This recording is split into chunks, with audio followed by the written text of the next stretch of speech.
لا يسعيرو وترحل حبر دم بارك صوت هذا العباي مسيرو صبر هذا العباي مسيرو واي عبدي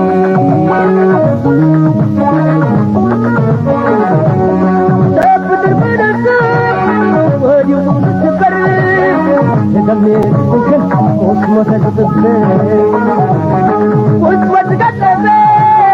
أسنان نقيسو منفسي بزيد لرفعة فاسو ادرب الجدد تكاد السيدو هو الخيمان يقوم تسو عدلي هذا ما يتعدل نبينو فرخان اسمنا يا حاجر يا أمروري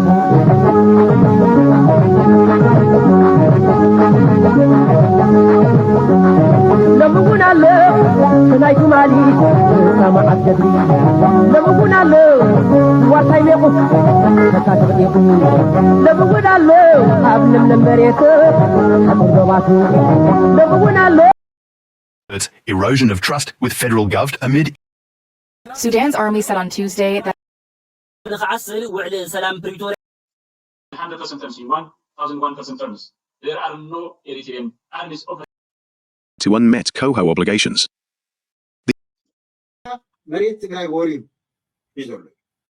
channel كما تكونوا سنة كتكونوا نايوتر من يوتيو مجمريا كم تري وزلهم ميجر جنرال محمد كاري دهرنويح قالسي نعلامة هاك سامود داتا نام غابر تاتو قالسي زبحال زلو سو تمالي كم زعرف يزن قرزلو منكسا سماي وارسو نقالسو نتأمن لك قالسي تقاليس كاك سامود داتا كسام فتس أم تاسعير كامامات كاوزا عبي أقابة زلو سرح يلن من البات أب هيوتكم قلقلي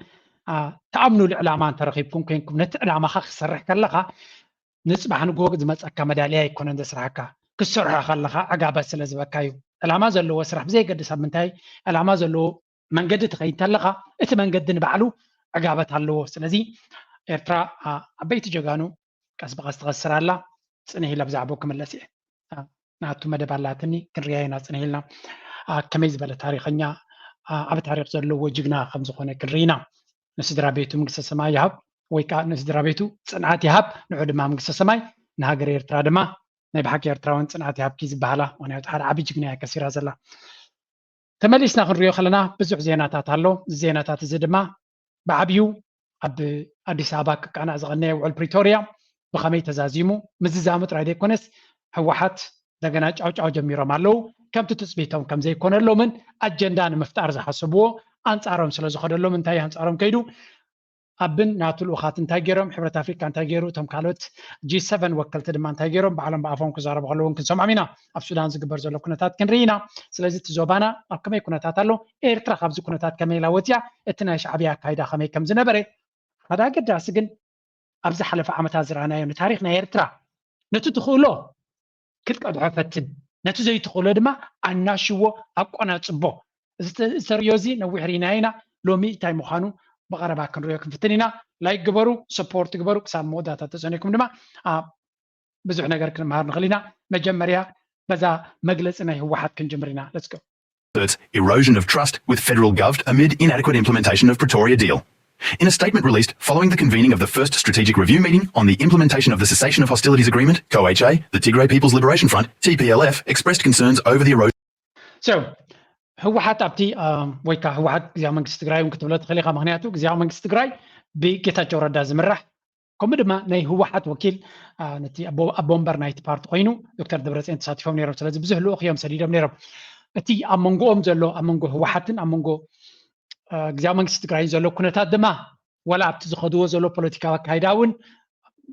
فللياتكم زلو نرلنا زحلفه ناي فويس اوف امريكا تصابون امثالكم نيره هو حت اتكونتاتتي زي ناي وعل بريتوريا ملو بملو تتكبيرو كاب صوتا كوص مخانو سلاز فلد اتكونتات كمي غيرو بوتو يطاطح تدلاينتون بوتون كدلدل يسفتن زلو امريكا غن اب كمي كونتات الله بقول ما قد كرينا ايفن صرير ترا زخون سبات نيرترا ام مصلام قدامنت يبم سرعو زنبرو قانوم قيرهم كميلهم كزاربو كرينا ኣብዚ ሕጂ ወፂኡ ዘሎ መግለፂ መጀመርያ ነዚያ ፀብፃብ እዚኣ ክንስማዕና ካበይ ተበጊሱ ይዛረባ ኣሎ ከይፈለጥና እዛ ፀብፃብ እዚኣ ምንስማዕያ ነቲ G7 ከምኡውን ኤውሮፓዊ ሕብረት ዘውፅዎ ድሕርቲ ምዝዛብ ናይቲ ዋዕላ ናቶም መርገፅ እንታይ ምዃኑ ዝገለፅዎ ተጋሩ ብኸመይ የንብቦ ኣለዎ እስከ ንስማዕ ምክንያቱ እዚ ኩነታት እዚ ናበይ ገፅና ክንከይድ ከም ንኽእል ዝመፁ ዘሎ ፕሮፓጋንዳ እንታይ ክኸውን ከም ዝኽእል እውን ክነግረና ስለ ዝኽእል ንኽዓስል ውዕሊ ሰላም ፕሪቶርያ ሙሉእ ብሙሉእ ምትግባር ኣገዳሲ ምዃኑ ሃገራት ጉጅለ 7 ሕብረት ኣውሮፓ ነገንዚበን ሃገራት ጉጅለ 7 ሕብረት ኣውሮፓን ብሓባር ኣብ ዘውፅኦ መግለፂ ኣብ ኣፈፃፅማት ውዕሊ ንዘለዉ ምዕባለታት ንዝበልኦም ኣፍልጦ ሂበን ተኽሲ ጠጠው ምባሉ ዘይተገደበ ቀረበ ሰብኣዊ ሓገዛት ምኽፋት ግልጋሎትን ምጥያሽ ግዜያዊ ምምሕዳርን ከም ምዕባለ ዝተቐመጠት መግለፂ በቲ ኩናት ዝተሃሰየ ብዳግመ ህንፀት ንኽሓዊ ኣተሓሳሲቡ ግዳያት መሰረት ዝገበረ ስግግር ፍትሒ ንኽረጋገፅ ድሌት መሰረት ዝገበረ ተመዛበልቲ ንኽምለሱ ዝተጀመረ ፖለቲካዊ ዘተውን እተን ሃገራት ንኢደን ይኹን እምበር መግለፂ ዛጊድ ዘይተፈፀሙ ዓበይቲ ጉዳያት ትስምምዕ ንጎኒ ብምግዳፍ ኣብ ፀብፃብ መንግስቲ ፌደራል ጥራሕ መሰረት ገይሩ ዝተዋሃበ ምዃኑ ዘመላኽት እዩ ብዛዕባ ምምላስ ግዛእታዊ ትግራይ ምውፃእ ወረርቲ ሓይልታት ኣብ ተመዛበልቲ ዝበፅሕ ዘሎ ስቃይን መከራን ዘይዳህሰሰ መግለፂ እውን ይገብሮ እዛ ዘረባ እዚኣ ከም ሰማዕኩማ ብተደጋጋሚ ዋላ እቲ ናይ ህወሓት መግለፂ እውን ነዚ ዘጋውሕ ዘሎ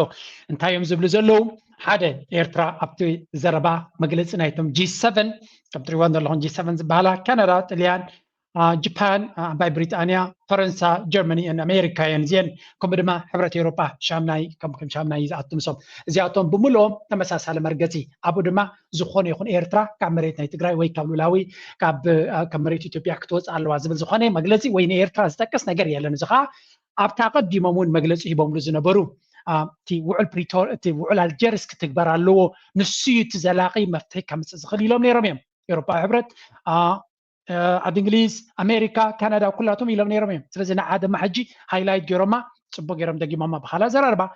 ሰራዊት ናይ ኤርትራ ከምቲ መንግስቲ ኤርትራ ብተደጋጋሚ ዝገለፆ ኣብ ልኡላዊ መሬት ናቱ በቲ ኮሚሽን ናይ ዶብ ብይን ዝተዋሃቦ ኣብቲ ልኡላዊ መሬቱ እምበር ኣብ ዘይ መሬቱ ከምዘየለ ህወሓት ግን ሓድሽ ኣጀንዳ ንምፍጣር ዝጥቀምሉ ዝነበሩ እስትራቴጂ ተቐባልነት ኣይረኸቦምን ስለዚ ንኣሜሪካ ንኤውሮፓ ንካልኦት ኩሎም ክፀርፉን ከናሽውን ጀሚሮም ኣለቶም ዲፕሎማሰኛታት ናቶም ሓንቲ ካብቲ ክትዋሓጠሎም ዘይከኣለት ድማ እዚ ናይ ኤርትራ ጥራሕ ኣይኮነን ኣነ ኤርትራ ስለ ዝኾንኩ ናይ ኤርትራ ስለ ዘገድሰና ቀንዲ እምበር እታ ዝዓበየት ኣብቲ ዝተገበረ ገምጋም ናይቲ ውዕል ፕሪቶርያ ዘይተጠቕሰ ጠቕላላ ዘይተዘርበሉ ብዛዕባ እቲ መሬት ናይ ወልቃይትን ናይ ራያን እዩ እዚ ጉዳይ እዚ ትግራይ ብዘይ እዚ ክፍታሕ ክህሉ ይክእልኒ እዩ ዝብል ርዲ ስለ ዘለዎም እዚ ጉዳይ እዚ ከዓ ጠቕላላ ኣይተዘርበሉን ጥራይ ዘይኮነስ ኣብቲ መግለፂ ናይተን G7 ሃገራት እውን ኣይተጠቕሰን ስለዚ ብዛዕባ እዚ ክዛረቡ ከም ዘይደልዩ ኣብቲ ውዕል ተዘሪብሉ እዩ ከም ኣርእስቲ ተኸፊቱ ከም ዝነበረ ፍሉጥ እዩ እንተኾነ ነዚ ጉዳይ እዚ ከም ኣጀንዳ ወሲዶም ክዛረብሉን ብዛዕባኡ ዝኾነ መግለፂ ክቡን ናቱ ትግባሬ ንምትግባር ውዕል ፕሪቶርያ ንዑ ዘገድሶ ከም ዘይኮነ እዮም ዝነግሩ ዘለዉ ولا ገለገለ ካብቶም ፕሮፓጋንዲስትስ ናይ ኣበይ ዝብልዎ ዘለው እዩ ውዕል ፕሪቶርያ እኮ ንኸይትጠፍኡ ዘድሕነኩም ዳ እምበር ብዛዕባ ኣናይ መሬት ትግራይ ንኽትወስዱ ሕጂ ተምፅዎ ዘለኹም ኣጀንዳ እዩ ኣባ ኣሕመድ እውን ብወግዕ ተዛሪቦም ነይሩ ኣብ ፕሪቶርያ ክንፍርም ከለና እቲ ተኽሲ ጠጠው ንኽብልን ረድኤት ንኽኣትውን ዳ እምበር ውጅለ ናይ ራያ ናይ ወልቃይት ናይ መን ክኸውን እዩ ኣብቲ ግዜ እቲ ህወሓት ኣብ ዝሰዓረሉ ዝነበረ ክጠፍእ ኣብ ዝኽእለሉ ዝነበረ ግዜ ዝተፈረመ ባህታሃታ ዝነበረ እዩ ህይወት ምሳኹ ኣካን ኩሉ ግዜ ብዙሕ ነገራት ስለትደሊ ከምዚ ሕጂ ንሪኦ ዘለና ተመሊሶም ንድሕሪት በቲ ኮይኑ ቁርብ ነፍሶም ስለ ዘደላደሉ ከም ተወሳኺ ነቲ ናይ ጉዳይ ናይ ወልቃይት ግን ኣምሓሩ ሓደ ካብቲ ነቲ ናይ ፋኖ ቃልሲ ዘጀመረ ንሱ ምዃኑ ክንፈልጥ ኣለና ምክንያቱ ዕላማ ናቶም ናይ ፋኖ ወይ ድማ ናይ ኣምሓራ ክልል ኣብቲ ውዕል ፕሪቶርያ ጠቕላላ ስለ ዘይተገልፀን ኣብቲ ጣውላ ስለ ዘይተሳተፉን ምሉእ ክኸውን ኣይክእልኒ ኣብ መወዳእታ ድማ እቲ ፌደራል መንግስቲ ተገምጢሉ ተሰልቢጡ ነቲ መሬት ዝተቃለሰሉ ሰው ንትግራይ ከይሂቦ ካብኡ ዝብገስ ምዃኑ እውን ክንፈልጥ ክንክእል ኣለና ኣብ ልዕሊኡ ድማ ኣብቲ ኣጀንዳ ናይ ኣዲስ ኣበባ እውን ዝኾነ ነገር ስለ ዘይረኸቡ ብከምኡ ዝተበገሰይቲ ናይ ፋኖ እንታይ ንርኢ ኣለና ኣብዚ ሓንቲ ናይ ኣሜሪካ ናይ ትሬትስ ኣናሊሲስ ዝገበርዋ እውን ክንርኢና ድሕሪዛ ናይ ህወሓት እሞ ሽዑ ብዙሕ ናይ ኤርትራ ኣለኒ ሎሚ ኣብ ድሕሪት ኣለኒ Federal government due to inadequate implementation of key provisions outlined in the agreement. The first strategic review on the implementation of the CORI held on 11th of March 2024 at the African Union premises in Addis Ababa. As per the African Union's Political Affairs, Peace and Security Commission, the purpose of the meeting was to undertake strategic reflection and bolster crucial aspects of the Ethiopian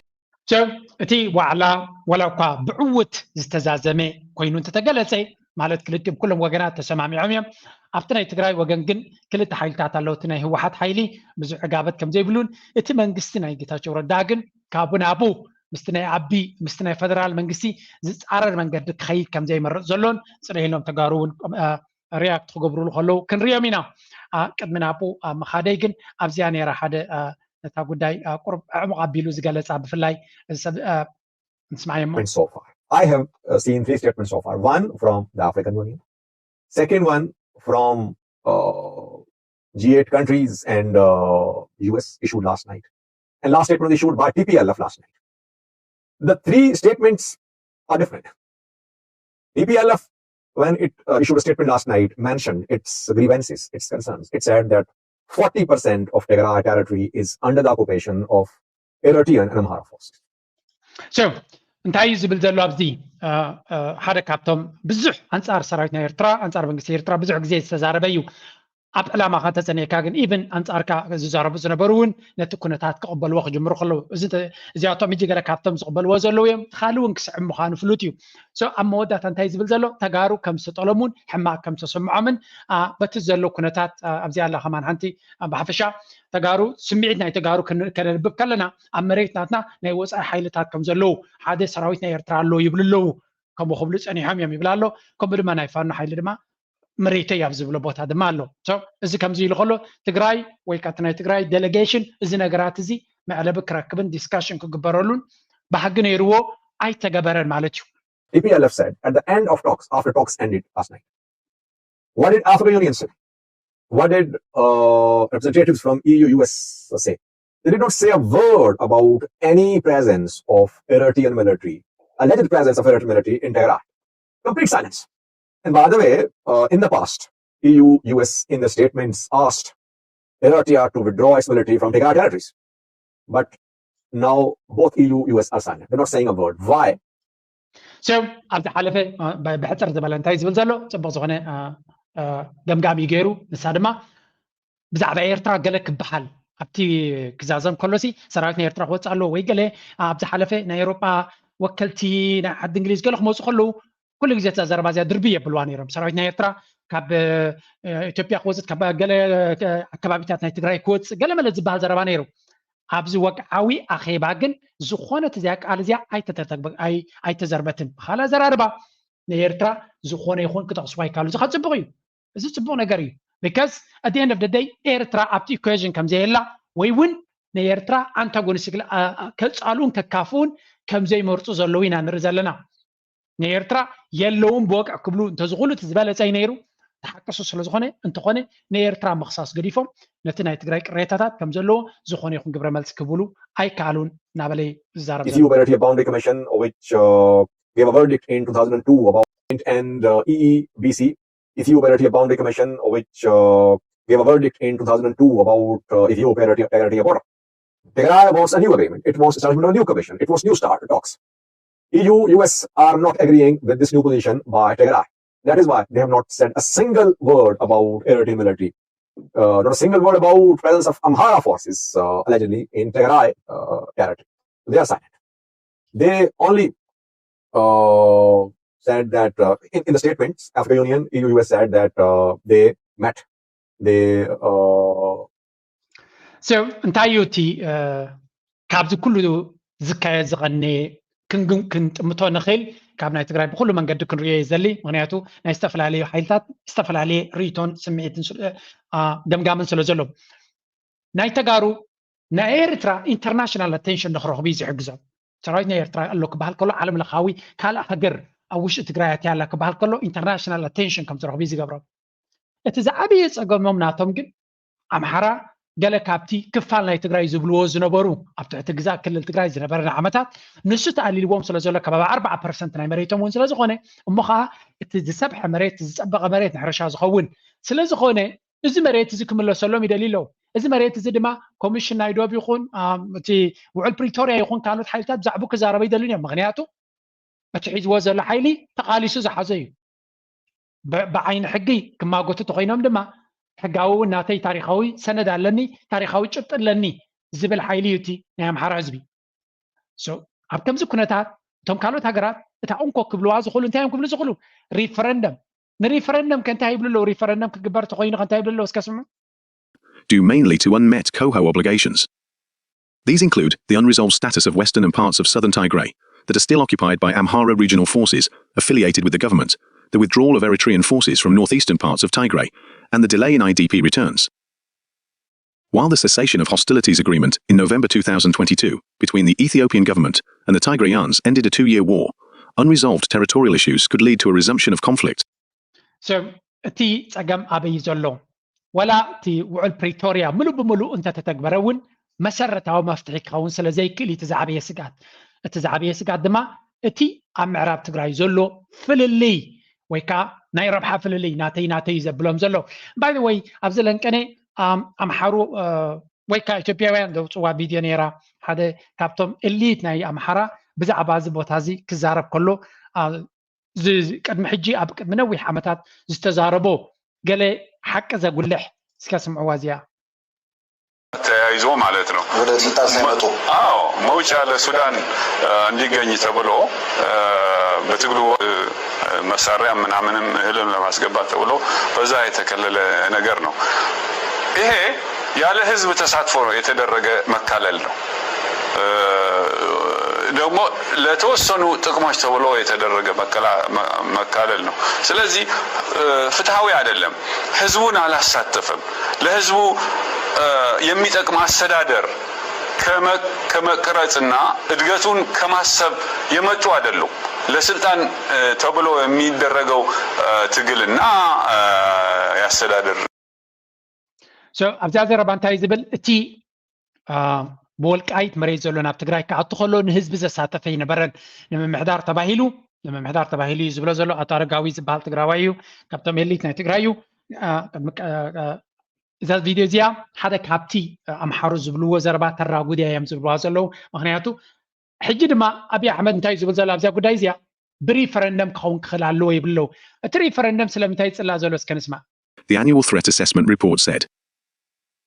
Last week, the Minister of Defense, Abraham Bilay, revealed government plans that federal forces will retain control over these areas to facilitate the repatriation process and to enable residents to conduct local elections upon their return. Previously, the federal government has outlined a proposal to hold a referendum to resolve the status of the occupied western and parts of southern Tigray region,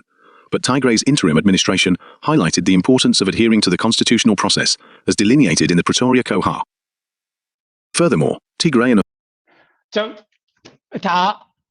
ከምዚ ዓይነት ናይ ክልተ ህዝብታት ኣብ ውሽጢ ሃገር ናይ ክልተ ክልላት ባእሲ እታ እንኮ ክትበሃል ትኽእል እንታይ ኢኹም ክትብሉ ትኽእሉ ኣብዚኣ ሬፈረንደም ኢኻ ክትብል ትኽእል ምክንያቱ ሕገ መንግስቲ እዮም ዝብሉ ዘለዉ ተጋሩ ሕገ መንግስቲ መን ፅሒፍዎ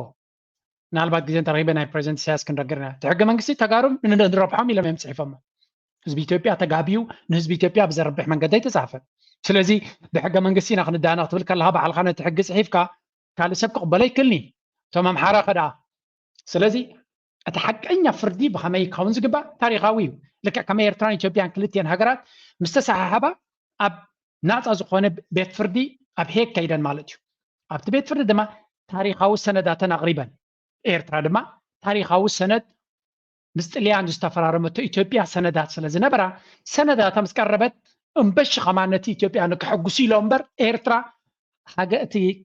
እታ ሃገር ኤርትራ ካርታናታ ንፁር ዝኾነ እዩ ነይሩ ምክንያቱ ጥልያን ምስ ኢትዮጵያ ሓደ ብሓደ ዝሰኣሎ ስለ ዝነበረ ስለዚ ኤርትራ ግዛእታዊ ዶብናታ ንፁር እዩ ነይሩ ግን ኩሉ ግዜ ምግዕፃፅ ስለ ዘሎ ብሓይሊ ንኤርትራ ምዕማፅ ስለ ዘሎ ነቶም ኢትዮጵያውን ክሕጉስዎም ስለ ዘሎ መቸም እቲ ዝተገበረ ተገይሩ ምስ ተገበረ እውን እቲ ብይን ምስ ተዋህበ እውን እግባይ ዘይበሃሎ ከም ዝነበረ እቲ ዶብ ድማ ንፁር እዩ ነይሩ እዚ ተገይሩ ከሎ ህወሓት ዝመርሖ ሓይሊ ንዓመታት ኣብ መሬት ኤርትራ ኮፍ ኢሉ ነይሩ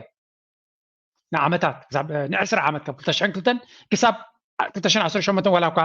ኣቢ ክቕበለ እንተበለ ነቲ ውዕላል ጀርስ ክሳብ 2022 ዋላ እቲ ውግእ ዝጅምር ኣብዮም ነይሮም ስለዚ ኣይወፁ ነይሮም ሕጂ ግን ክሳብ ክንደይ ብዛዕባ ውዕል ፕሪቶሪያ ብላብላ ክብሉ ከሎ ውዕላል ጀርስ ንኸተግብሩ ድሌት ዘይነበሮም ህዝቢ እዮም ክሳብ ክንደይ ሕጊ ብሕጊ ክዛረቡ ከለዉ ሕጂ ክሳብ ክንደይ ናይ ምድንጋር ሓይሊ ከም ዝኾነ ሕጊ ጥሒሶም ኣብ ልዕሊ ሕጊ ኮፍ ኢሎም ዝነበሩ ህዝቢ እዮም ሕገ መንግስቲ ክብሉ ከለዉ ድማ ኣገይን ሕጂ እውን ህዝቢ ምሓራ ነቲ ቦታቲ ክህቦም ኣይደልን እዩ እታ እንኮ ኮይና ተሪፋ ዓለም ለኸ ክሽምግሎም ተኮይኑ ሪፈረንደም ይካየድ ክብል እዮም ሪፈረንደም ከዓ ኣይደልዩን እዮም ዘለዉ እቲ ናይ ትግራይ መርሕነት ምክንያቱ ህዝብናትና ተፈናቂሉ ስለ ዘሎ እቲ ተሪፉ ዘሎ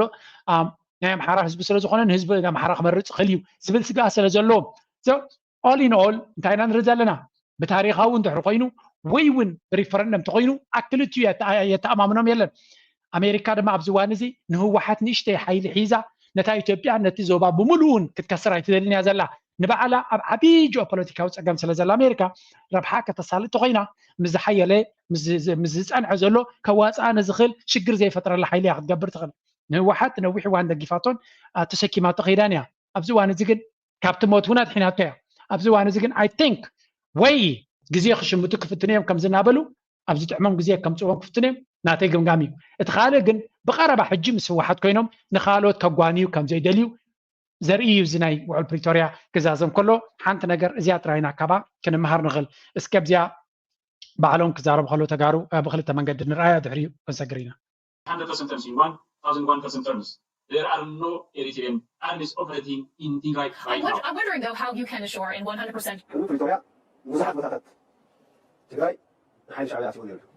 ነዞም ሓሳባት ሰሚዑ ዘይፈልጥ ኣካል ኣብ ሓደ ጥርናፈ ዝርከቡ ክልተ ላዕለዎት ሓለፍቲ ዝተዛረቦ እዩ ኢሉ ክግምት ኣይኽእልን ኮይኑ ግና ኣብ ሓደ ወጀብ ኣብ ሓደ ቦኽራ ሃገር ይመርሕ ኣለኹ ዝብል መንግስቲ ዝርከቡ ሓለፍቲ ኣብ ክልተ ዓመታት ኣፈላላይ ዝተዛረቡ እዩ ሕልፍ እንትብል ድማ ንህዝቢ ትግራይ ክኢሎም ንህዝቢ ትግራይ ምስ ዝጨፍጨፈ መንግስቲ ዝተሰለፉ ተጋሩ ኢና ዝብሉ ዝሃብዎ ዘይራኸብ ክልተ ጫፍ ሓሳብ እዩ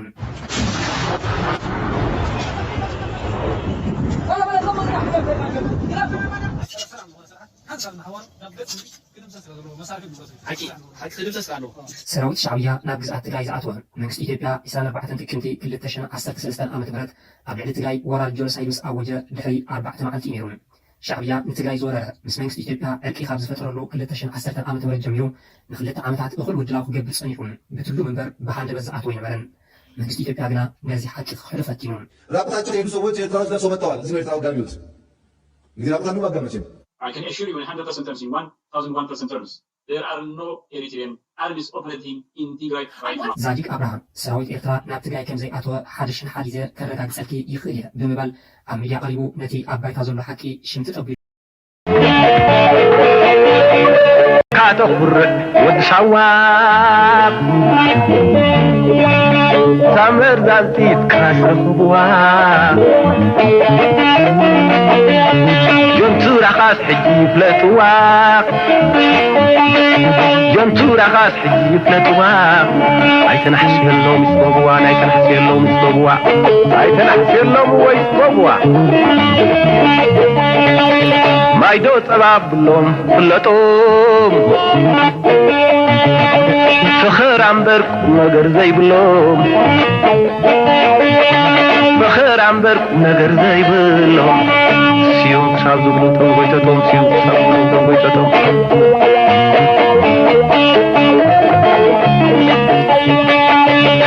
አንተ ዓብይ መምህር ዘይሽብር አንተ ዓብይ መምህር ዘይሽብር ወይ ገዲም ተጋዳላይ ረጉ ይትገበር ኣለኻዶ ኣለኻስ ክንብር ንስኻ ዘይብሉ ሳይነብር ክዳን ከዲን ካልና ነዚ ሃገር ክዳን ከዲን ካልና ነዚ ሃገር ወይ ክዳን ከዲን ካልና ነዚ ሃገር ሽርክነት ሽርሕ ጉርሒ ጉራ ካሕዲ ኣይነፍሒ ረኣየ በለ እንተኮይኑ መፍትሒ ዝገባብር ኮይኑ መፍትሒ ዓለም ዘይተረአን ዘይተሰምዐን ግፍዒ ኣብ ዓድዋ ተገይሩ ምቑራጥ ኣብ ጉንዲ ኣተሪትካ ደግም ንሄድካ የማናይ እጁን ፀጋማይ እግርን እንዳቆረጥካ እዚ ኣብ ዓለም ኣብ ስርዓት እውን ዘየለ ኣብ ሕጊ እውን ዘየሎ ዝሓለፈ ግፍዒ ዘሕለፍዎ ኣቦታትና ተኣምራት ታሪክ እዚ ኣብ ዓለም ስርዓት ዘይብሉ ሕጊ ዘይብሉ የለን ስርዓት ሕጊ ፅሕሾም የማነይቲ ኢድ ሰማይት ተጋበች እግር እንዳቆረጡ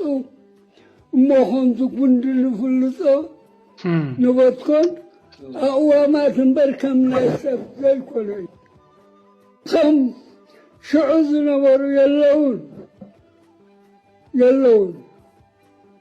ክምለሱ ኣይከኣልን ክዛረቡ ኣይከኣልን እንታይ ደኣ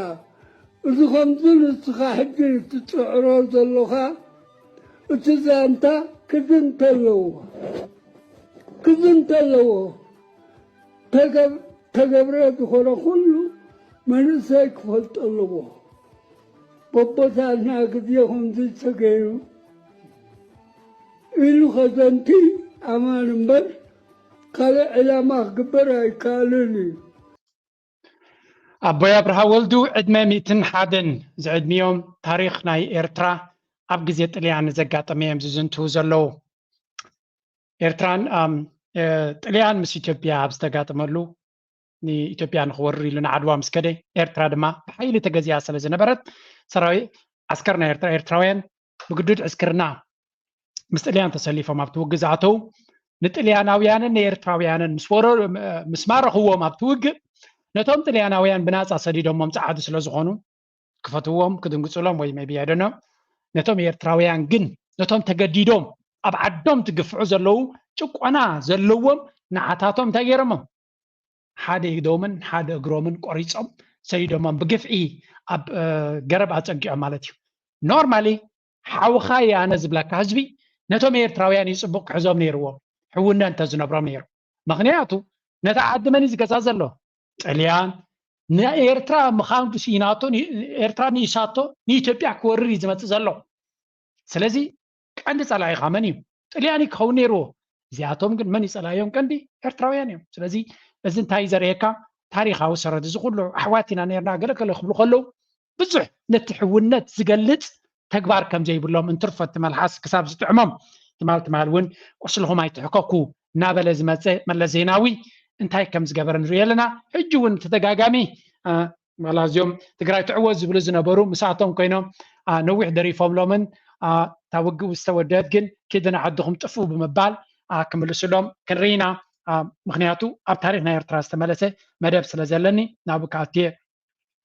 ሓደ ካብቲ ዝንቡዕ ታሪክ ንሪኦ ዘለና ድማ እዚ ታሪክ እዚ ስለ ዝኾነ ኩሉ ሰብ ክፈልጦን ክመሃረሉን ደስ ይብለናነ ብተደጋጋሚ ኣብዚ ሕብረተሰብና ድማ ዓብ ዳመጅ ዝገበረልና ነገር እንተሎ ንስዩ ሰብ ድማ ቀጥታ ክመሃሮን ክፈልጦን ከስተውዕለሉን ዘለዎ ኮይኑ ይስማዓኒ እስከ ንእሽተይ ንስማዕዮም ድሕሪና እውን ከድና ግን እንድሕሪ መንእሰይ ፈሊጥዎ ፀላ ኣባሓጉኡን ፀላ ኣቦኡን ይፈልጣሉ ይህ እንታይ ይግበር ተባሂሉ ኣብቲ መድረክ ናቶም በይወ ጥያን ዝበራ ስለድዎም ንሎም ሓበሻኸ ሓደ እግሮምን ሓደ ኢዶምን ቆረፅዎም ተባሂሉ ይቁረፅ ነይሩ እጋሮም ኣቦታትና ተቆሪጦም أمير جنرال حمد محمد كاريكاري لو ما أسست مقابيت أمن بل 73 عام عدميو بحمام تسويو أبو ورحي ميازاج حن شعتي مسان شعتنا نبتقر له حرنة إسراس تأسنبرة أبو ورحي جنبوت حن شعتي متنصب عندما مسمولار هزبا وحالتات حرنة إرترا كابتوم قداموت مسرتي زخونة تقر علي حمد كاريكاري أبو وان حرنة توقالتي أبو تواقع سراويتن كفلي إمدادن بالسفرة ليت صفحتات حلافنت أزاز بحريا كمون بدرجة أبوال ما أكلاش ما قله هزبا وكمبار حرنة إرترا زيت قالسان زمرحن حربنيايو دحرنا سنة دما ميجر جنرال حمد كاريكاري أما حداري أو رجادن كاليا أزازي حيل بحري إرترا أزازي إز مبرأ كمون أو هاري جنبار مختل معات مبرأ بمخان كسب علة مسواتو نهزبون هاجرون ببقعة توفانة أجلجلو ميجر جنرال حمد محمد كاريكاري بعد حدارن أبو 4 ولودات نيو سنة رعات كابرو دما دحرت صباح عربي ساعة 10 سكن مقاطري أبو مكان مقابر حرمتات أسمرا كفت أميو بز أجاد أمي منستر مكل خالن حيل بحري إيرتران بمسواتي ميجر جنرال حمد محمد كاريكارس تسمعهم مرير حزن أن قلتو نسرا بيتو مقارستون مسارحتون صنعتي من نيو قبطون من حنا كمان أسرع والله أنا حد جزء بقريت وجيه بعراتات بهالبوطة تعرفين جي سلست معلتي تحليها بعتي قدر إن دبلنا حد سب خوتو كياتي أنا لهري خلاي معلتي ليتبع على السيد مسيوم العلوني هذا جبار روني هذا أيمتنا بعت له يو نفسه كله ببشاينا تقلص زنوكم قال علوني قالون لأنه ما قصيرهم تنقمات كبتكم لأنه عايز سؤال نسي مسايا خير كله الله ذبح هذا 4 بمبنى رتني تغلياني نفسي شنتي كمان شتي شنتي منو معلت مستوخو خلاي معلت السينية أبيع هجي أمودتا مع العلي اللي يتمس يوم علي لهم كيف تنكروا تنحل اليوم لما تينا جرم بتبعتي أقماد بسرعة كما خمس قبل فلتين اللي علي قد دوما تنقماد سهلون So, كم تريوار لهم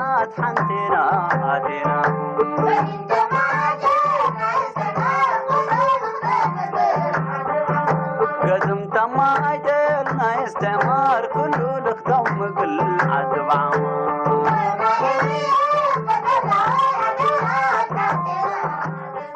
شنو تكون حكيم نيرو So, جنناتنا إيرترا بفلاي سورانا إيرترا I don't know قال إسكاز ودا يكون بحريو بحرينا بحكي زوال دوزي I hope نزناتك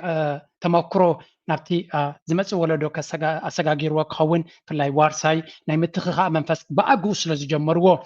بر أبصورة زعبي ولدو زجبرو توافاينات زنبرو بالحي يزبلكم زلوا ده brilliant مخنياتو مسناي أوروبا ناي أمريكان أزستي وتهدراوي حيلي ناي درجز حجز زنبرو ناي جرمن ناي حبرة سوفيت ناي كوريا ناي إسرائيل ناي من زي حجزو معاد حجز ركب زنبرة أنصارو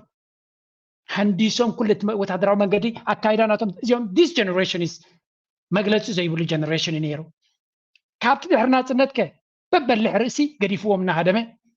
مغنياتو التكيدي حيال سرزخوني حيالات رايم زخدوه يلي جنرال سبعت من قد حيال دعوينو حيالات رايم زخدوه بزحد دما بفلاي دما حتى حنت يونيفرسيس مرات بعد زتمهرنا حدا بحدي نتفجر قديفنا هنا كسالو بخميته طويله انتيلنا نتناصنتكم خلوون بتمهار يونيفرسيس لديم صو ناتهم تمكرو ناتهم اكايدا سلازنبرهم نتا اكايدا ناي قدم زنبرو تمريسم نعوري كافر غير ما اوس لستمرستهم او زنبرو سبات نتمسرح كم زمسلهم غير ما خيدهم كسب لهم دما ايرترا حيال هاجر كوينا تقصل الله لعل تزغاطما بدوهات مغلص يبلون سلازي كم زياتهم لومي دحرق ندي قالسي حنت معلت كيعرفوا ابي ايرترا منبار حلاف كوين كابيرترا منبار عرفتي كونن يس تتيخا مع سبات ازز لشي تفاكا ندادت السن قالت السن هزبا بتعتيخا انها اللوين هزب خد قبر له زي تخل ندعروينكا نفسهم حسبوا سدراخا رايوم سدراخا ولا حنت تحجزهم زي تخل تخوينكا تسمعك دكاسي بلكا كل غزي وتر لك بهوتك سلازي ايرترا تخدو زنبرت بفلاي دما بتصف حنا محدرا زنبره اكال انتاي زري بزك تقاديخا ገንዘብ ካብዝ ነበር ዓጺና ያለና ካብዝ ዝመጽ ነበር ንብረት ክንገጥፈይና ነዳዲ ከም ዘይት ትውን ገብረኩና መድሃኒት ኣይት ትውን ይኹም ገለይት ትውን ይኹም ዝብል ዜና ክመጾም ከሎ ነዝን ህዝቢ ነግርዎን እዮም ውሒጦሞ መንገዲ ክደልይሎም ክሳብ ክንደይ ወጥር ክገብረልካ ከም ዝኽእል ክሳብ ክንደይ ጸቕጥ ክገብረልካ ከም ዝኽእል ነፍሶ ከፍሰብ ቦቱ ድሕሪ ትናጽነት ብፍላይ ካብ 2000 ክሳብ 2000 ክሳብ ዝዓለት እዚኣ ዝጸንሕዎ መንገዲ ነፍስኻ ኣብቲ ቦታታት ናቶም ጌርካ እንተሪኻዮ ብዙሓት ኣብቲ ሚኒስትርታት ትሰርሑ ዝነበርኩም ትጽሕፉ ላይ ኢኹም ኣነ እኳ ነዊሕ ስለ ዘይገበርኩ ኣይሰማቐርኩንቲ ናይ ሚኒስትርታት ወይ ኣካይዳ ናይ ምክልኻል እቶም ኣብኡ ዝነበርኩም ክትነግሩ ከለኹም ግን ክንምንታይ ብድሆ ከም ዝነበሮ እቶም ሓላፍቲ ክሳዕ ክንደይ ብድሆታት የጋጥሞም ከም ዝነበረ ምክንያቱ ከምኡ ኢሉ ከለካ ትጸላኢኻ መመሊሱ ሓድሽ ኣፅዋር ሒዙ ከፈራርሃካ ክድምስሰካ እናበለ ብሚድያን ብኩሉን እሞኻ ሓሓሊፉ ውግእ ዝጅምር ንኸይትቐስን ምናልባት ምፍራሕ ጥራሕ ዘይኮነስ ውግእ ክገብር ከም ዝኽእል ንምፍላጥ ድማ بتدقاقامي وقز قبر زنبري إذن هالو ودما اتتماهيرو كاب إيرترا زوات أقل كفال سمعوا وزنا بنا تجي إيرترا تقراوي أنا حجي من النتنا تيكا أنا تقراوي نحن كلها كله ما تيمزلو إيرترا حجرا ناشناليزم إيرترا ناشناليزم نولو نجار وسجن بعلو أبو بوي هنسة تستحانس أصلا أبدأ جدا رأيكم زلهم زوم كلته اتحاد زي قدمي تهركريكم صنعكم يعني ايرتراوي تግራዋይ ዝብል تግራዋይ أنا حجي دكتور يوناتان تجي زبال دكتور يزي so PhD زلو تمهرايو look at now كسا كندي confusing سبات كم زخونم سب دكتوريت كل وقل ክልተ ዶክትሬት ክልዎ ይኽእል ፕሮፌሰር ክኸውን ይኽእል ማስተርስ ክልዎ ይኽእል ባችለርስ ክልዎ ይኽእል ዝኾነ ይኹን ትምህርቲ ክልዎ ይኽእል ናቶ ተሓሳስባ ብዛዕባ ሃገራውነትን ናይ ኣቶ ኣለም ሰገድ ናይ ኤርትራ ኣለም ሰገድን ከወዳድረ ብዛዕባ ሃገራውነት ከመይ ገይሩ ከም ዝገልጽ ስምዕዎ እዚ ሕጂ እዚኣቶም እዮም ድማ ነቲ ሰብ ክጸልዉ ጸኒሖም በረ ንስኻ ኣብቲ ናይ ትርጉም ፀገም ዝበልኮ ብዛዕባ እቲ ናሽናሊዝም ኣብኡ ገለ ክንበሃል ምፈተኹ ነይረ እቲ ናተይ ትዕዝብቲ እንታይ እዩ መሲልካ በረ እታ ናሽናሊዝም ትብል ናብ ትግርኛ ክትርጎም ከላ ሃገራውነት ክንብላ ከለና ምስ ሃገርነት ወይ ምስ ፍቅሪ ሃገር ድሓውስዋ ወገናት ዘለዎ ኮይኑ ይስምዓኒ ሕጂ እቲ ናሽናሊዝም ክንብል ከለና ካብ ሃገርነት ዝተፈለየ ክልተ ሓሳብ ወይ ኮንሰፕት እዩ ናሽናሊዝም መርዚ እዩ ክንብል ከለና ወይ ናሽናሊዝም ሽግር ኣለዎ ክንብል ከለና ወይ ሃገራውነት ማለት እዩ በቲ ታዝሓሸት ቃል ክንረኽባ ንኽእል ሃገራውነት ስለ ዝኾነት ሃገር ምዃን መርዚ እዩ ኣይኮንና ንብል ዘለና ወይ ሃገርካ ምፍቃር መርዚ ወይ ፀገም ኣለዎ ይኮንና ንብል ዘለና ብመሰረቱ ናይ ኤርትራ ሃገራውነት ንዑ ብፍሉይ ኣንፂና ንዛረበሉ ወይ እዚ ፀገም ናይ ሃገራውነት ኣብ ኤርትራ ጥራይ ዘሎ ሽግር ኢልና ይኮንና ንዛረብ ዘለና ቶም ኣብዚ ደንበ እዚ ብሓደ ወገን ንካታዕ ዘለና ማለት እዩ እንታይ ደኣ እቲ ናሽናሊዝም ዝበሃል ነዊሕ ዝፀንሐ ታሪክ ናቱ ዘሎ ብፍላይ ኣብ ኤውሮጳ ምስ ምስራት ኔሽን ስቴትስ ዝበሃል ሃገራት ዝመፀ ለውን ሓስበዋ ይነበርኩን እቲ ኮንሰፕት እቲ በብወገንና ገሊፅናዮ ዝነበርና ኣብ ብዙሓት ወገናት ከምዚ እሞ እንድሕር ሃገራውነት ተዘየለስ እንታይ እዩ እቲ ኣማራፂ እንታይ ላልና ክንከውን ክሳብ ዝብል ዓይነታት ተሓሳስባ ክሰምዕ ከለኹ ከምዚ በቃ ተፈጥራዊ ነገር ውሁብ ካብ ዝገር መፀ ብዘይ ሃገራውነት ካስ ሃገር ክትብሉ ዘይትኽእል ናብ ምባል ዓይነት ነዊሕ እዋን ተዛሪብሎ I'm sorry ንዕኡ ፐርሰናል ንምጥቃዕ ኣይኮነን ዝኾነ ትተሓዝ ዘረባ ግን ይብሉ ሃገር ብዘይ ሃገራውነት ከመይ ገይሩ ክህሊ ይኽእል ኣብ መወዳእታ ዝበለሰያ ሃገራውነት ተዘየለስ ሃገር የለን ናብ ምባል እዩ ዝወስደካ ይብል ካብታ ሃገር ድብል ሃገራውነት ድመፅእ ምናልባት እቲ ተዛረቦ ዘሎ እንታይ እዩ ፅንሕ ኢለ ክርኤ ስለምንታይ ከምዚ ክብል ኣብ ኣሜሪካ እንዲ ዝቕመጥ ናይ ኣሜሪካ ኮንሰፕት ክጥቀም እዩ ዝፍትን ፅንሕ ኢልና ግን እቲ ሃገራውነት እንታይ ምዃኑ ፅንሕ ኢልና ንሪእና እቲ ካልኣዩ ከንታይ ይብል እስካ ክንሰምዖ ነት ድኸይድ ደሎ ይመስለኒ እቲ ምድንጋር እሞ ብዛዕባ እዚ ምድንጋር ብሓፈሻ እቲ ናትካ ትዕዝብቲ ከመይ ኣሎ እቲ ሃገራውነት ወይ እቲ ናሽናሊዝም እንታይ ኢልና ዲፋይን ክንገብሮ ንኽእል ኣቐዲምና ዲፋይን ክንገብሮ ወይ ክንትርጉሞ ፈቲና እንዲና ግን ካብ ዘይበርሀ ብዙሕ ምድንጋር ይፈጥር ካብ ሃለወሲ እንታይ ክንገብር ንሓይሽ ኣነ እታ ናሽናሊዝም ጥራይ እውን ንግዚኡ ክኸይድ ትቐልኒ ካብ ምክንያቱ እቲ ሃገራውነት ክንብል ከለና በቃ ከምዚ ፀረ ሃገር ክንከውን ኣለና ንብል ዘለና ዓይነት መስሎ ስለ ዘሎ ብዙሕ እዚ እስከ ናትካ ክሰምዕ በረ ሓቅኻ ከምዚ ማስቲ ትምህርቲ ኣብ ውሽጥና ክኣቱ መተን በቲ ቋንቋና ክኸውን ከሎ እዩ ፅቡቅ ማስ ዝኾነ ኮንሰፕት ነቲ ምናስካ ነቲ ኔክስት ጀነሬሽን ካብካ ዝቐፀለ ክትምሮ በታስ ትርድኦ ቋንቋ ክትምሮ እዩ ፅቡቅ ስለዚ እታ ናሽናሊዝም ነቶም ናተይ መርገፂ ፍሉጢ ናትካ እውን ነቶም ኣንፃርና ዘለው ክሓቶም ዝደሊ ቀዳም ቤትሕቶሲ እስከ ተርጉምዋ እዛ ናሽናሊዝም ኣብ ኣውሮጳ ንኣብነት መን እዩ ሙሶሊኒ ክመፅእ ከሎ እቲ ፋሽስት ፓርቲ ፋሽስት ናሽናሊስት እዩ ዝበሃል ነይሩ ሕጂ እዚኣስ እስከ ብትግርኛ ተርጉማ ፋሽስት ናሽናሊስት እስከበሉ ብትግርኛ ሕጂ ኣነ እታ ፋሽስት ሃገራዊ እኽሎ ካልእ እንታይ ካልእ ክተምፃላ ትኽእል እስከ ግን ምናልባት ትሳዲ ፀላእ ሰብ እንድሕራሉ ትርጉም ኣስከ ይንገረና ብትግርኛ ፋሽስት ናሽናል ምክንያቱ ኣነ ሎም ንሕና ዘምፃና ይኮና እስራታት ዝመፀ እዩ እቲ ናይ ሙሶሊኒ ፓርቲ ናሽናሊስት እዩ ነይሩ ሕጂ ነዚ ነገር እዚ እንታይ ክንብሎ ንኽእል ድሓን መታን ምድንጋር ከይፍጠር ገለ ኢልና ነዛ ናይ ሎሚ ክትዕ እንታይ ክብለኩም ኢለ ከምዚኣ ንሪኣ ዘለና ነቲ ሃገራውነት ንምጥፋእ እዩ ትዘረባናቶም ሃገራውነት ኣየድልን እዮም ክብሉ ዝደልዩ ኣርጊመንት ናቶም ኤርትራውነት ምህላው ከም ሕማቕ ነገር ገይሮም እዮም ዝቆፅርዎ ልክዕ ከምዚ ነዚኣ ንምግላፅ እዮም መፅኦም መጀመርያ ነዚኣ ዘረባ እዚኣ ንምግላፅ እዮም መፅኦም ዘለዉ ኤርትራዊ ሃገራት ናሽናሊዝም ኤርትራ ናሽናሊዝም እንብሎ ነገር ንሱ ግን ባዕሉ ኣብ ጉጉይ ህንፀት ዝተሃነፀ ስለ ዝኾነ ክልእቱ እዚ ብዝኾነ ይኹን መለክዒ ካባና ብዝብገስ ይኹን ካብ ባዕሎም ኣብ ባዕሎም ብምፍጣር ክስበር ክኽእል ኣለዎ እታ ዕላማ ነዚያ ነይራ እስከ መሰጋገር ንግበር ኣንታ ኤርትራዊ ፀበባ መርሃዊ የብሉን ኣበሳ ዋዝን ከመለስ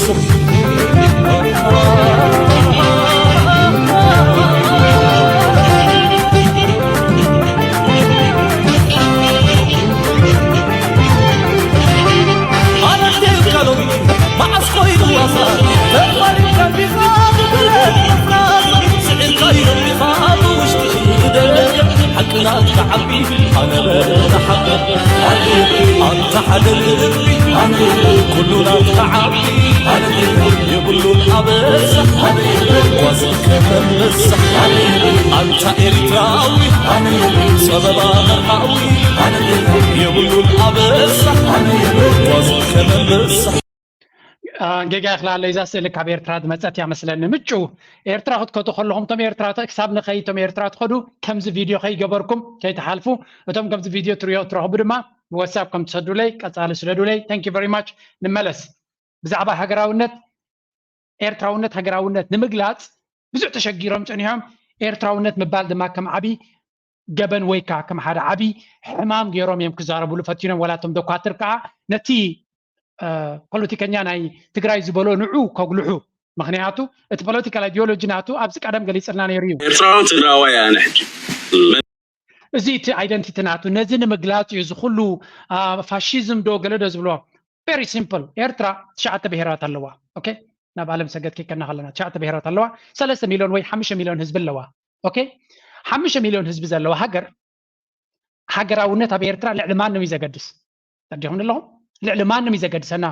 ኣብ ኣሜሪካ 300 ሚሊዮን ኣለዎም ፀላኢ የብለዎምን ተርዲኹም ኣለኹም ንኣሜሪካ ክወራ ዝኽእል ፀላኢ የብለዎምን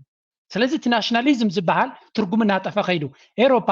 ፀላኢ ስለ ዘይብሎም ሃገራውነት ኣየድልዮም ነይሩ ስለምንታይ ሃገራውነት ዘድልየካ ንኩልኻ ብሓደ ከጥፋእካ ዝኽእል ፀላኢ እንተለካ እቲ ሃገራውነት ካብኡ እዩ ዝውለድ ምክንያቱ ነታ ሃገርካ ክትከላኸል ሓበራዊ ዕላማ ሓበራዊ መንገዲ ስለ ዘለካ ስለዚ እቲ ሃገራውነት ናይ ቀደም ኣምር ኣይኮነን ኣብ ከባቢ 1900 ዝጀመረ ኣምር እዩ ዘን ጣልያን ጀርመን ንብለን ዘለና ሃገራት እውን እኮ ኣብ 19 ክፍለ ዘበን ከም ሃገራት ቆይመን ስለዚ እቲ ሃገር ዝበሃል ኮመን ጎልስ ሓደ ዕላማ ዘለዎ ዝተፈላለየ ህዝቢ ክኸውን ይኽእል ሓደ ዶብ ዘለዎ ሓደ ታሪክ ዘለዎ ሓደ መንገዲ ዘለዎ ሓደ ዕጫ ዘለዎ ማለት እዩ ንሳቶም ዝደልይዎ ዘሎ እንታይ እታ ኤርትራውነት ምስ ኣጥፉ ትግራዋይ መንነተይ ምስ ብለኩም ፀኒሑ ምስ ትግራይ ተቐርቂሩ ነቲ ትግርኛ ተጠቂሙ ሃገር ንክገብር ሓሳብ ስለ ዘለዎ እዩ ነታ ኤርትራውነት ከጥፋ ደልዩ بخومياتا امبر اتي تግራውነት ነታ ኣብቲ ትግራውነት ተፀጊዑ ሃገራውነት ካህንፅ ኮይ ዝደሊ ተዲኹም ኣለኹም ሰው እዚኦም ሰባዚያቶም ከዓ ንብዙሕ መንእሰይ ኣጋጊዮም እዮም ወየዳ ኣብ ሓሶት ዝኾነ ቤዝ ዘይብሉ ኮንሰፕት ክሰርሕ ስለ ዘይክል ሕጂ ንመለስ ብዙሕ ቪድዮታት ስለ ዘለኒ ኣብዚ መበልሻው ናይ ታሪክ ብዙሕ ቪድዮታት ሸር ክገብር እስከ በዛ ናይ ዓለም ሰገድ ክናቱ ነዚያ ጉዳይ ፅቡቅ ጌር ዝገልፅ ኣሎ ኦኬ ኤርትራ ዘበል ዓበይቲ ፍፃሜታት عبيت حسابات عبيت السمعيات والنتات بس عبو يخلد الناس له عبيت في السمعيات نتقلت إرترا معاش مسيو بمنتهى يخ مسيو إرترا معاش يتوهيلا شما معاش يقول له فدريشن معاش مسيو تتفضل تطبوه مالت قل كله تديتيلز يفلتوه بخومو عين رأيه مسيو زهكيونة من سيقول علته ودعلت من تصنع عقو عليو عبيت هناتو هجر زتشبت أكل أيكون زتشبت نجار أيكون الهجر دوبات اللو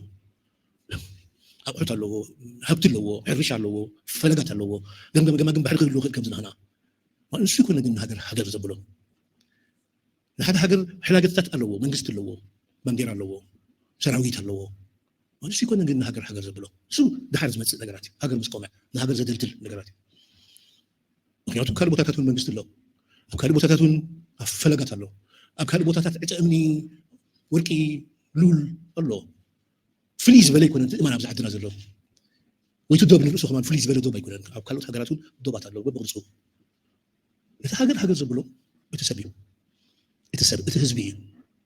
قل هزبون أبكار بوتاتون الله أبتلو هجر زبلوا بتهزبي أبحد حسب أبحد سمعت أبحد وني نسيت مريم سمعكم هذا أبحر حسب أبحر السمعيت أبحر بوتا زلو هزبي هذا تاريخ هذا السمعيت مزهلوي بلكم الله امبر حالة أمر يبلون حجر زبحال تز ركيق نجاريو حجر ركيريو حجر أونت أزيو ركيريو اللي نجار يكونن ناخذ الضوء حجر أونت ركيريو حجر ركيريو زي بتتحز دوب أمني هنصعب زي يكونن سب جن هذا عينة التحساسة زلوه شو هجر زخو سبت أبروح بوتاتات بدوب زي الرخبو بهيمانوت زي الرخبو بقنقة زي الرخبو بقولوا تناون زي الرخبو هذا بركالو هذا ደቡባዊ ቀይሕ ባሕሪ ኣሎ ሓደ ሳሕል ኣሎ ሓደ ሰምሃር ኣሎ ሓደ ሰራይ ኣሎ ሓደ ገለ ኣሎ ሓማሴን ኣሎ እዞም ኩሎም ሰባት እዚኣቶም ግን ተረኺቦም ዘይፈልጡ ሓደ ሃገርነት ሓደ ስምዒት ይሕድሩ ሕጂ ስምዒት እቲ እዩ ሃገር ዝበሃል እታ ስምዒት እቲኣ ሃገር እትበሃል ካብቲ ኩሉ ካልእ ዘሎ ዕፀ እምኒ ካብቲ ኩሉ ካልእ ዘሎ ዶባት ካብቲ ኩሉ ካልእ ዘሎ ፍላጋት ካልእ ባሕርታት ፈልዩ እዚኣ እያ እታ ናተይ ሃገር ዝብል ህዝቢ ብስምዒት እዩ ዝረኸብ ዘሎ ማለት እዩ ረቂቕ እዩ ማለት እዩ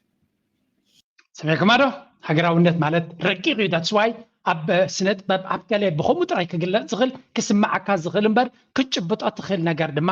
ኣይኮነን እዩ ዝብለና ዘሎ ኣብ ዝተፈላለየ መንገዲ ኣብ ዝተፈላለየ ክፋል ናይዛ ቪድዮ ናተይ ናይ ዓለም ሰገድ ተስፋይ ከምፅኣልኩም እየ ረቂቕ እዩ ኣዝዩ ረቂቕ እዩ ብዙሓት ፈላስፋታት ብዙሓት ጸሓፍቲ ብዙሓት ናይ ታሪክ ተመራመርቲ ንሃገር ዲፋይን ክገብርዋ ፈቲኖም ክገልፅዋ ሃገር እንታይ እያ ክገልፅዋ ፈቲኖም ኣይኮነሎምን ኣይከኣልዎን هذا إريك هوبسباوم زبال عبد صحفي نهاجر دفاعي كجبر في الناس أبيات الناس ولا ممكن يدوس سمعتها ده حاجة مساحة ده حاجة مساحة أمودة أنا عشرة شمون في الزمن ما قال درجة التميتي قضية الحمد لله عمتي زلوا ابني هاجر تبال كم أمر مالتي كم سمع كم حسب كم كونت شو يا مساحة اللي أنا زتلي أنا أنا معنا أمودة أشعر شمون تميتين ثمانيات تقدمين على مجزوم بعد قريبان دي مسيني جلس بهار عبيتي هجرويان أقدمهم هجرويان صخنوا نيجي هجرويان السفرهم بقى طبعا أخي بقى هجر كلام بكلميو استفاد لي سنة تانية فحز بلا نيكلوس نيجلا نيكورسيكا ني سيشيليا نيجلا نقولن حيلي بحيلي أميرهم هجر يرون شوف هجرويان نزي مسل حتى أرجع سلزلاتني ناي عالم سجت تسفاي استفاد عليك فيديو تاتناتك توقفتني thank you very much كم زعينت بقعد زلوا تمكرو زلوا فلوي مصحفت صحابت زصحافه تمرامارن اي تاريخنا يرترا كابو زياده تتمهرنا تاريخ كان زنبورون نزستماقرون ينبر مست تاريخ مست حزب كونكت تزيكوينكا سمعيتك سمعك يكلني كسمعك تزيكيلو دما ترجما هيبكانيو ابزي دلو ابزي خا دلوتي فللينا يسمالتيو نفس وكف مدرك ناتو قرصنا فتر واقع فيلونا نيو ببترا بببر كتسبات باي وين تساق وراردو دراما لو تاريخ يدو ولا يقدو هاجري كمزي لهم بسمعيت بزعب هاجرو من بزعب مدرخاتن كدرفو خلو نحد هاجراوነት ديش سمعونتاي ዝመስሎ ዕሽነት ወይ ካ ዝተጸለሉ ይመስሎ that's why تنا هاجراوነት መንፈስ ኣብ ልቦም ዘየለ بفصل كونكتد كون زي كله اتتصبغ ነገር ግን انا بهيوتي بعلي زخونه كيم بكو زبصح كو ነገር ተሰማعن እንታይ መስልኩም ሓደ ሰብ ዕላማ እንተ ዘይብል ወይ ንሃገራውነት ወይ ንገለ ነገር ዘይ ሓስብ ተዘይ ኮይኑ ክግምጥላ ሶሪ ሃገራውነት ዝስምዖ ሰብ ዕላማ ስለ ዘለዎ ኣብ ህይወቱ ምሉእነት ክስምዖ ይኽእል እዩ ምክንያቱ by definition fulfillment ወይ ካብ ምሉእነት ናይ ህይወት ክስምዓካ ተኮይኑ ዕላማ ክልወካ ኣሎ ካብ ነፍስኻ ንላዕሊ ካብ ግላዊ ጥቕምኻ ውፅእ ዝበለ ዓብ ዕላማ ክልወካ ኣሎ that's why ኣብ ኣምላኽ ብልቦም ዝኣምኑ ሓጎስ ዘለዎም ሰባት ወላቶም ኣብ ኣምላኽ ዘይኣምኑ ሰባት ብዙሕ ግዜ በቶም ኣብ ኣምላኽ ዝኣምኑ ሰባት ይኾኑ እዮም ወላ እኳ ኣካይዳናቶም ተፀረፍዎ ገለ እዞም ኣብ ኣምላኽ ዝኣምኑ ሰባት ግን ሓጎስ ኣለዎም ስለምንታይ ካብቲ ናቶም ግላዊ ህይወቶም ዝወፀ ካልእ ዕላማ ስለ ዘለዎም ሃገራውነት ድማ ከምኡ እዩ ካብቲ ንዓኻ ብቐጥታ ክፀልወካ ዝኽእል ዝወፀ ስምዒት ስለ ዘለካ ዕጋበት በካ እዞም ሰባት እዚኣቶም በዚ ደርፊ ውሽጣትዮም ክዛረቡ ከለዉ ናይታ ኤርትራ ዝሓለፈቶ መድረኽ ነቲ ኩሉ ብድሆታት ስለ ዘሰማቐርዎ እዮም እቲ ደርፊ እታ ደርፊ እዚኣ ናይ ብሓቂ ጥዕምቲ ደርፊ እያ بخومي هذا ما بتتجاجمي زمت علىكم أزياء زياد عم تدرفيها مدرخاتنا يا ترى وقافيلونا نيو ببترا بببر كتسبات باي وين تساق وراردو دراما لو تاريخ يدو ولا يقدو هاجري تعم تاريخ سلازلنا كالوت قال يوم قطعوه قال يوم كهسسوا يفتنوا لسنا كتعسو أم أساوك ساد زنورا رول زيا نتاتيت كتسخا نتا غعزو تساخات نتا خساد معصاو تساخا زنبرا استواصو خذكرا غيراتني بحقي بزعبا شدا يتزارب زلو شدانا يرترا ماتي تاريخسي شداسي ابي تصورانا يرترا هذا عبي بوتا زلو ويو جن اذا خا مجمريوم كم زي كونه ابز سمعوا شي منالبات ملسي لنا تسمعنا مبرهب زلنا ريتات بايزو سركي بتاع بحالنا واو مخنياتو ملس لا تحزننا مسمرنيا تتجاني خاونجريو تمليت خاسر حي لنا مالتي احنا لنا نملس مسمر حنا يهونا سرقنا نسرق تجت حزنا سنل تتحزنا حرس العالم تايغرو وانجري تسرق لهم دولو بلينا